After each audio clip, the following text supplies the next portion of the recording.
Hello everyone. Welcome back to this week's installment of Pride and Prejudice Bedtime Stories. My name is Zach Cowman, aka Zachary Cowman. This is a series where I read to you different bedtime stories, and we are on Pride and Prejudice by Jane Austen, starting on chapter 10. If you'd like to catch up on the previous chapters, you can do so by the link in the description. Thanks so much, guys, for your continued support, and as always, feel free to leave feedback below. Chapter 10. The day passed as the day had before. Mrs. Hurst and Miss Bingley had spent some hours of the morning with the invalid, who continued, though slowly, to mend, and in the evening Elizabeth joined their party in the drawing-room. The loo table, however, did not appear. Mr. Darcy was writing, and Miss Bingley, seated near him, was watching the progress of his letter and repeatedly calling off his attention by messages to his sister. Mr. Hurst and Mr. Bingley were at the pipette, and Mrs. Hurst was observing their game. Elizabeth took up some needlework and was sufficiently amused in attending to what passed between Darcy and his companion. The perpetual commendations of the lady, either on his handwriting, or the evenness of his lines, or on the length of his letter, with the perfect unconcern with which her praises were received, formed a curious dialogue, and was exactly in unison with her opinion of each. "How delighted Miss Darcy will be to receive such a letter!" He made no answer. "You write uncommonly fast." "You are mistaken. I write rather slowly." "How many letters you must have on the occasion to write in the course of a year. Letters of business, too. How odious I should to think of them." "It is fortunate, then, that they fall to my lot instead of yours." "Pray tell your sister I long to see her. I have already told her once by your desire. I am afraid you do not like your pen. Let me mend it for you. I mend pens remarkably well." "Thank you, but I always mend my own." "How can you contrive to write so even?" He was silent. "Tell your sister I am delighted to hear of her improvement on the harp, and pray let her know I am quite in raptures with her beautiful little design for a table, and I think it infinitely superior to Miss Greatley's. Will you give me leave to defer your raptures till I write again? At present I have not room to do them justice." "Oh, it is of no consequence. I shall see her in January. But do you always write in such charming long letters to her, Mr. Darcy?" "They are generally long, but whether they are always charming, it is not for me to determine." "It is a rule with me that a person who can write a long letter with ease cannot write ill." "That will not do for a compliment to Darcy, Caroline," cried her brother, "because he does not write with ease. He studies too much for words of 4 syllables. Do you not, Darcy?" "My style of writing is very different from yours." "Oh," cried Miss Bingley, "Charles writes in the most careless ways imaginable. He leaves out half his words and blots the rest." "My ideas flow so rapidly that I have not time to express them, by which means my letters sometimes convey no ideas at all to my correspondents." "Your humility, Mr. Bingley," said Elizabeth, "must disarm reproof." "Nothing is more deceitful," said Darcy, "than the appearance of humility. It is often only carelessness of opinion, and sometimes an indirect boast." "And which of two do you call my little recent piece of modesty?" "The indirect boast. For you are really proud of your defects in writing, because you consider them as proceeding from a rapidity of thought and carelessness of execution, which, if not estimable, you think at least highly interesting.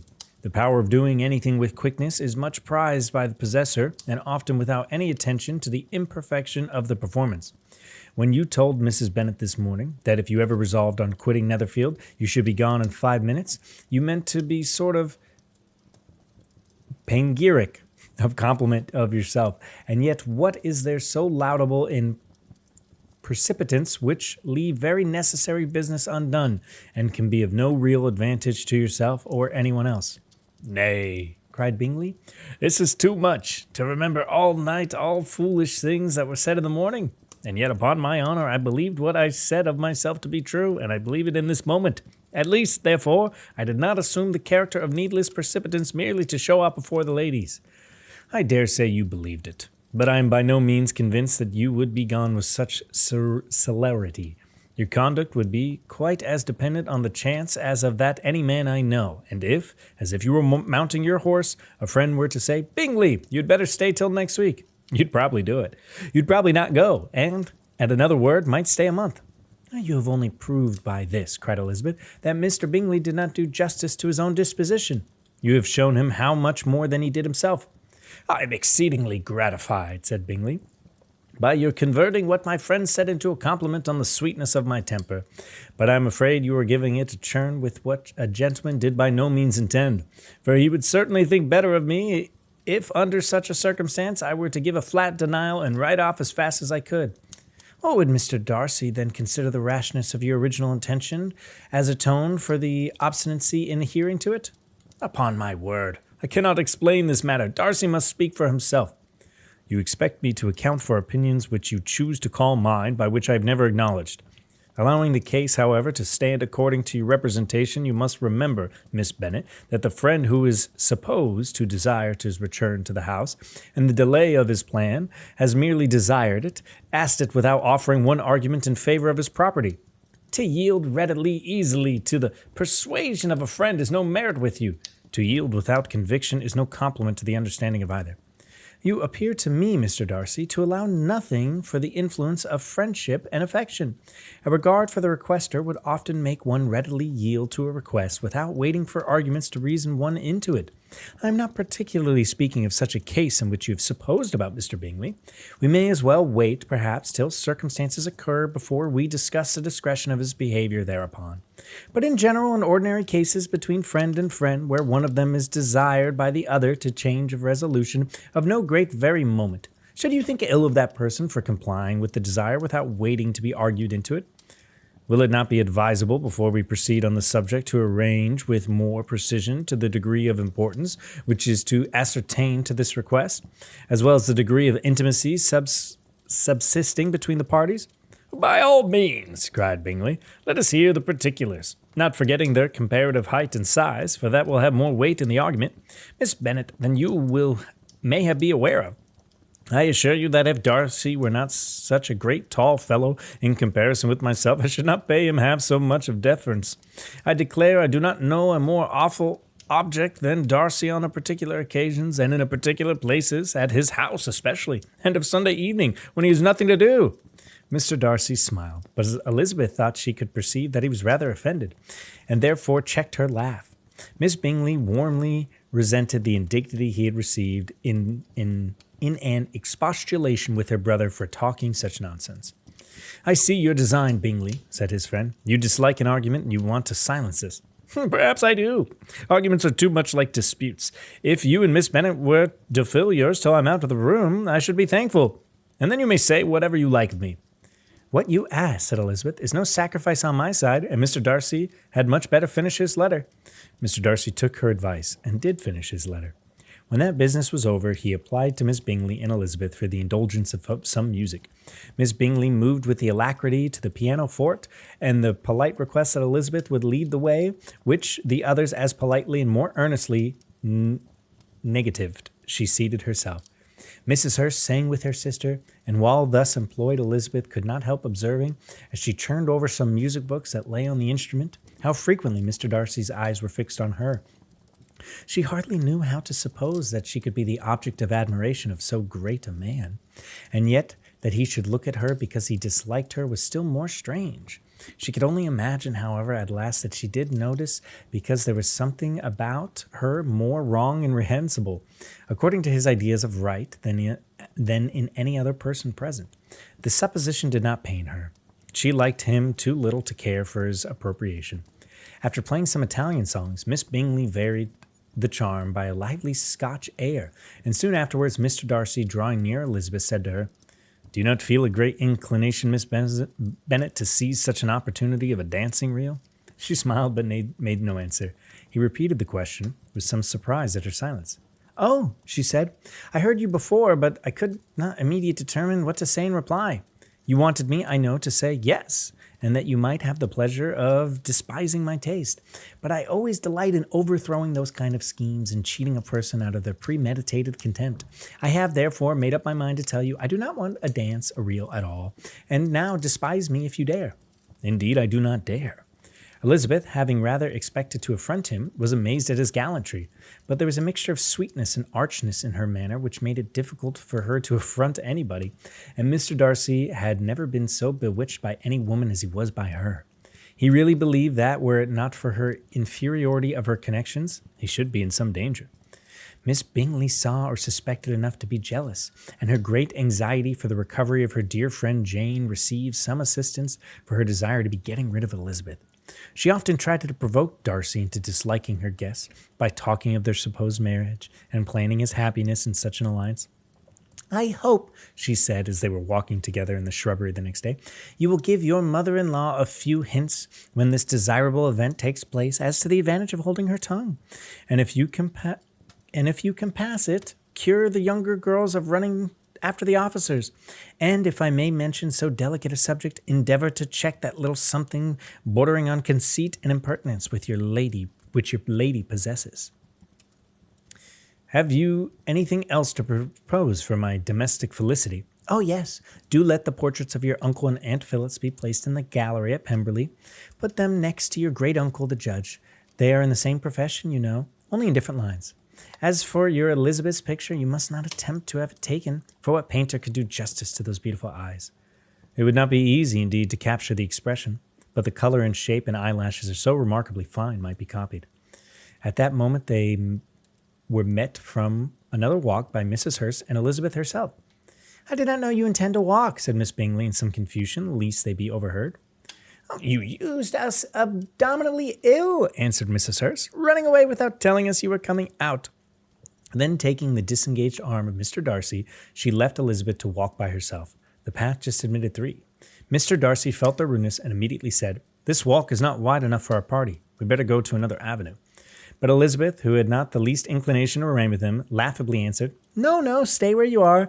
You are charmingly grouped and appear to uncommon advantage. The picturesque would be spoilt by admitting a fourth. Goodbye." She then ran gaily off, rejoicing as she rambled about in the hopes of being home again in a day or 2. Jane was already so much recovered as to intend leaving her room for a couple hours that evening. Chapter 11. When the ladies removed after dinner, Elizabeth ran up to her sister, and seeing her well guarded from cold, attended her into the drawing-room, where she was welcomed by her 2 friends and many professions of pleasure. And Elizabeth had never seen them so agreeable as they were during the hour which passed before the gentlemen appeared. Their power of conversation were considerable. They could describe an entertainment with accuracy, relate an anecdote with humor, and laugh at their acquaintance with spirit. But when the gentleman entered, Jane was no longer the first object. Miss Bingley's eyes were instantly turned towards Darcy, and she had something to say to him before he had advanced many steps. He addressed himself directly to Miss Bennet with a polite congratulation.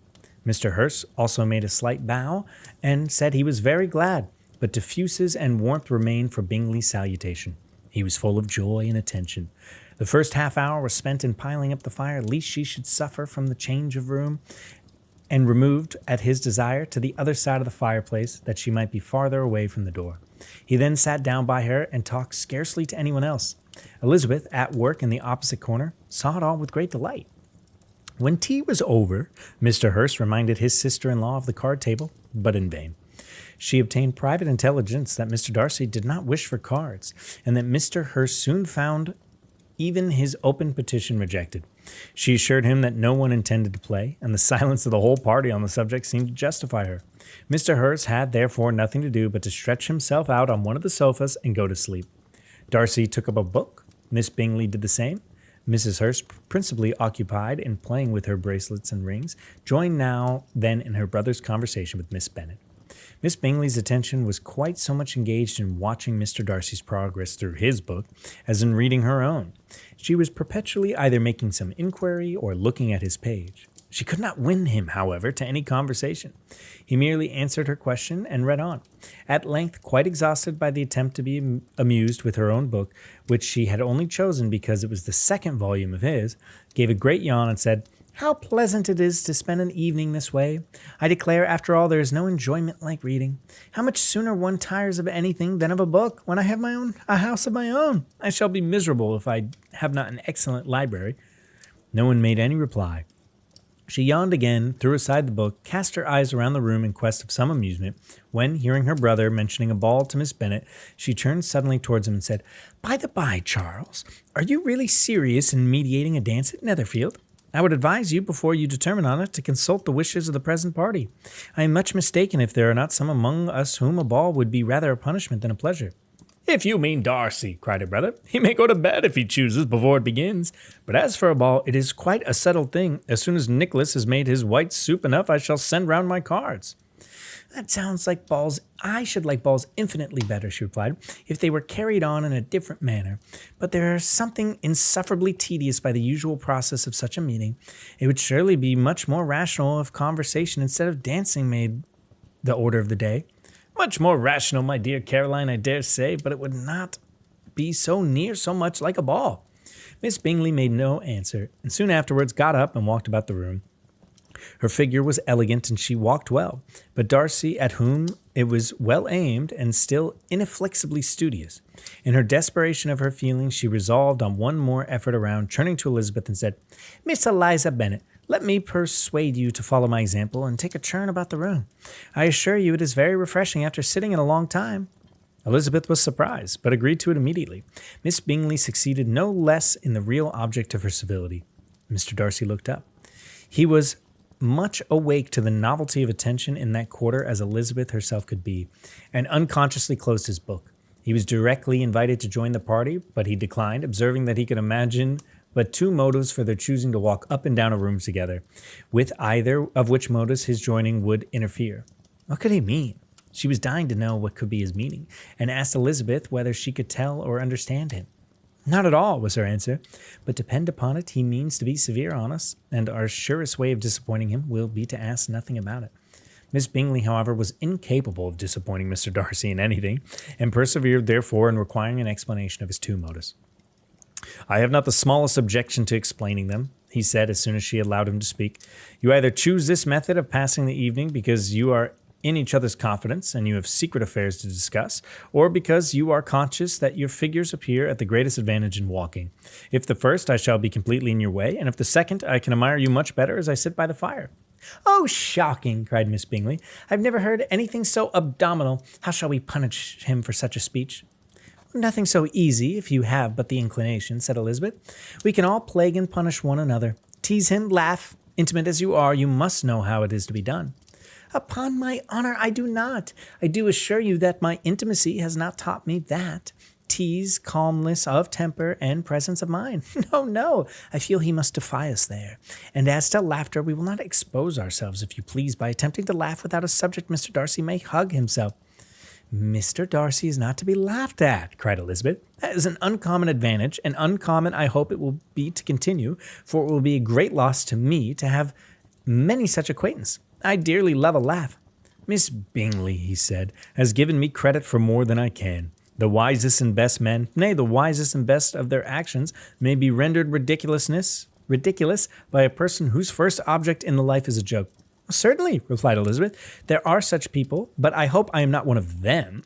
I hope I never ridicule what is wise or what is good. Follies and nonsense, whims and inconsistencies do divert me, I own, and I laugh at them whenever I can. But these, I suppose, are precisely what you are without.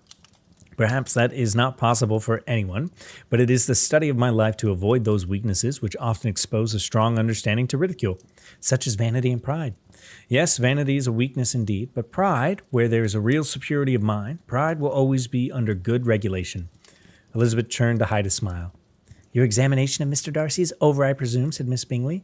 "And pray, what is the result?" "I am not perfectly convinced by that. Mr. Darcy has no defect. He owns it himself without disguise." "No," said Darcy, "I have made no pretension. I have faults enough, but they are not, I hope, of understanding. My temper, I do not vouch for it. I believe too little yielding, certainly too little for the convenience of the world. I cannot forget the follies and vices of others so soon as I ought, nor their offense against myself. My feelings are not puffed about with every attempt to move them. My temper would perhaps be called resentful. My good opinion once lost is lost forever." "That is a failing indeed," cried Elizabeth. "Implacable resentment is a shade in a character, but you have chosen your fault well. I really cannot laugh. You are safe from me." "There is, I believe, in every disposition of tendency to some particular evil, a natural defect, which not even the best education can overcome." "And your defect is a propensity to hate everybody." "And yours," he replied with a smile, "is to willfully misunderstand them." "Do let us have a little music," cried Miss Bingley, tired of conversation in which she had no share. "Louisa, you will not mind waking my Hurst." Her sister made not the smallest objection, and the pianoforte was opened, and Darcy, after a few moments' recollection, was not sorry for it. He began to feel the danger of paying Elizabeth too much attention. Chapter 12. In consequence of an agreement between sisters, Elizabeth wrote the next morning to her mother to beg that the carriage might be sent for them through the course of the day.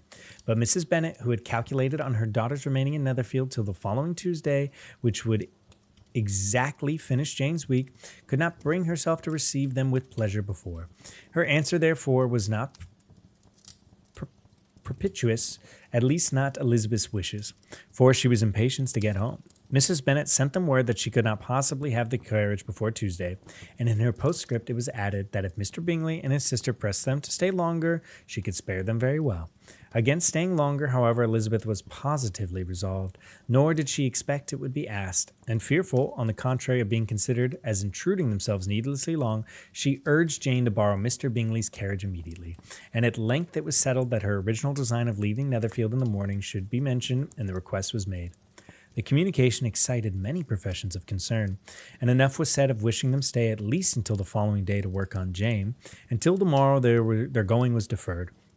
Miss Bingley was then sorry that she had proposed the delay, for her jealousy and dislike of one sister had much exceeded her affection for the other. The master of the house heard with real sorrow that they were to go so soon, and repeatedly tried to persuade Miss Bennet that they would not be safe for her, that she was not yet well recovered, but Jane was firm where she felt herself to be right. Mr. Darcy, it was with welcome intelligence. Elizabeth had been at Netherfield long enough. She attracted him more than he liked, and Miss Bingley was uncivil to her, and more teasing than usual to himself. He wisely resolved to be particularly careful that no sign of admiration should now escape him, nothing that could elate her with the hope of her influence of his felicity, sensible that if she had an idea had been suggested, his behavior during the last day must have been material weight in confirming or crushing it. Steady to his purpose, he scarcely spoke 10 words to her throughout the whole of Saturday, and though they were at one time left by themselves for half an hour, he adhered most conscientiously to the book, and would not even look at her. On Sunday, after the morning service, the separation, so agreeable to almost all, took place.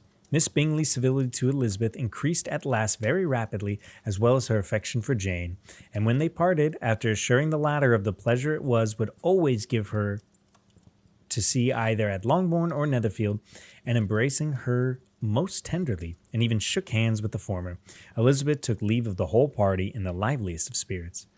They were not welcomed home very cordially by their mother. Mrs. Bennet wondered at their coming, and thought them very wrong to give so much trouble, and was sure Jane would have caught a cold again. But their father, though very laconic in his expressions of pleasure, was really glad to see them. He had felt the importance of the family circle. The evening conversation, when they were all assembled, had lost much of its animation and almost all of its sense by the absence of Jane and Elizabeth.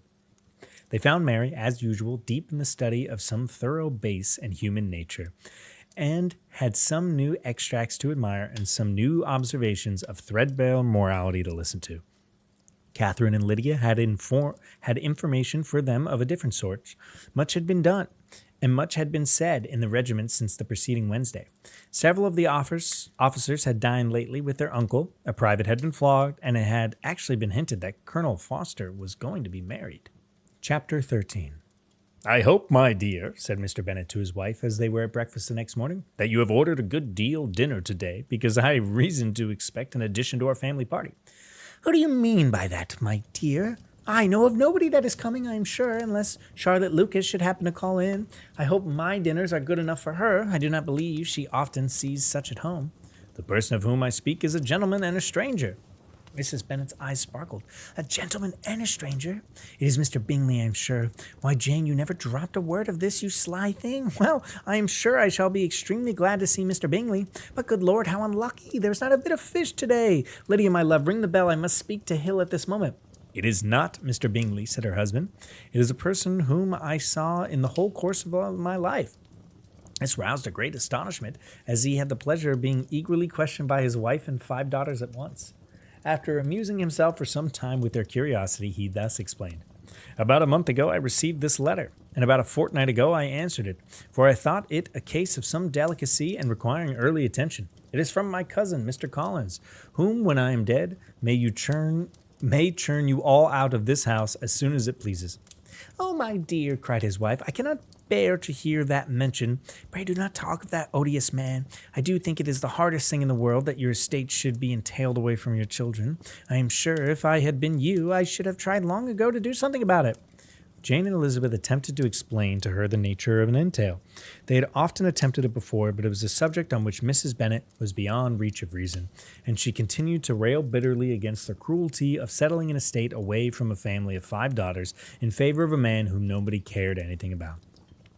It is most certainly an iniquitous affair, said Mr. Bennet, and nothing can clear Mr. Collins from the guilt of inheriting Longbourn. But if you will listen to his letter, you may, perhaps, be a little softened by the manner of expressing himself. No, I am sure I shall not, and I think it is very impertinent of him to write to you at all. Very hypocritical. I have such false friends. Why could he not keep quarreling with you after his father did before him? Why, indeed, he does seem to have some filial scruples on the head, as you will hear. Dear Sir, the disagreements subsisting between you and my late honored father always gave me much uneasiness, and since I have the misfortune to lose him, I have frequently wished to heal the breach, but for some time I kept back by my own doubts, fearing lest it might be seen disrespectful to his memory for me to be on good terms with anyone with whom it had always pleased him to be at variance. There, Mrs. Bennet. My mind, however, is made up on the subject. Having received ordination at Easter, I have been so fortunate to be distinguished by the patronage of His Right Honourable Lady Catherine de Borough, widow of Sir Louis de Borough, whose bounty and beneficiaries has preferred me to the valuable rectory of this parish, where it shall be my earnest endeavour to demean myself with grateful respect towards his ladyship, and be ever ready to perform those rites and ceremonies which are instituted by the Church of England. As a clergyman, moreover, I feel it my duty to promote and establish the blessing of peace in all families within the reach of my influence, and on those grounds I flatter myself that my present overtures of goodwill are highly commendable, and that the circumstance of my being next in the entail of Longbourn estate will be kindly overlooked at your side, and not lead you to reject the offered olive branch. I cannot otherwise than concerned at being the means of injuring your amiable daughters, and beg leave to apologize for it, as well as to assure you of my readiness to make them every possible amends.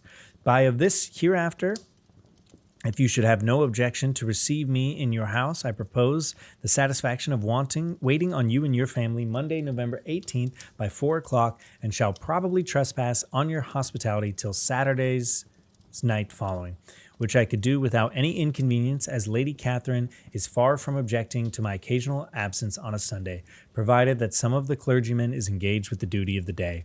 I remain, dear sir, with respectful compliments to your lady and your daughters and your well-wishers and friend, William Collins.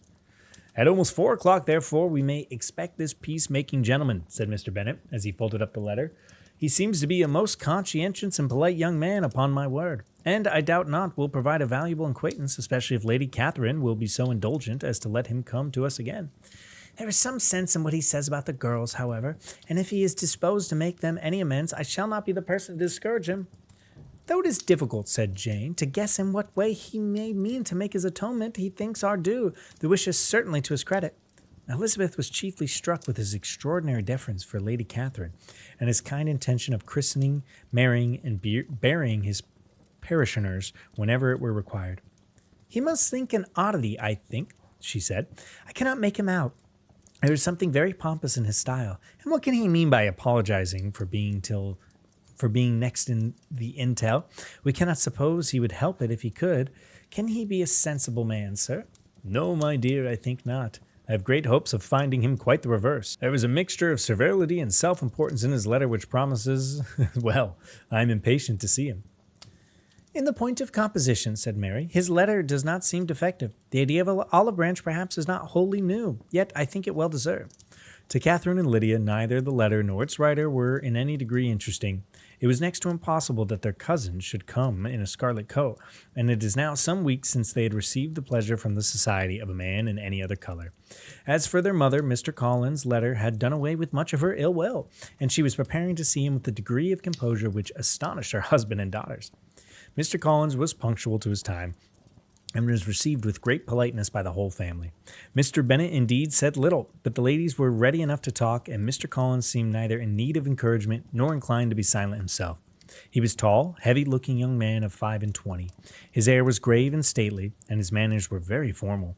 He had not been long seated before he complimented Miss Bennet on having such a fine family of daughters, and he had heard so much of their beauty, but that, in his instance, fame had fallen short of truth, and had added that he did not doubt her seeing them all in due time well disposed of their marriage.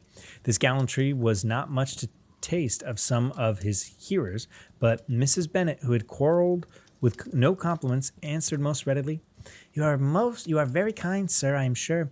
I wish with all my heart to prove so, for else they will be destitute enough. Things are settled so oddly. You allude, perhaps, to the entail of the estate? Ah, sir, I do indeed. It is a grievous affair to my poor girls, you must confess. Not that I mean to find fault with you, for such a thing I know are all chances in this world. There is no knowing how estates will go when once they come to be entailed. I am very sensible, madam, of the hardship to my fair cousins, and could say much on the subject, but I am not cautious of appearing forward and precipitate. But I can assure the young ladies that I have come prepared to admire them. At present I will not say more, but perhaps when we are better acquainted. He was interrupted by the summons to dinner, and the girls smiled at each other. They were not the only objects of Mr. Collins' admiration. The hall, the dining room, and all its furniture were examined and praised, and his commendation of everything would have touched Mrs. Bennet's heart, but for the mortifying supposition of his viewing it all in his own future property. The dinner, too, in its turn, was highly admired, and he begged to know which of his fair cousins the excellence of cookery was owing. But here he was set right by Mrs. Bennet, who assured him with some asperity that they were all very well able to keep a good cook, and that her daughters had nothing to do with the kitchen. He begged pardon for having displeased her. In a softened tone she declared herself not at all offended, but he continued to apologize for about a quarter of an hour. Thank you so much for joining us today, guys. We snuck in an extra chapter because we were having so much fun.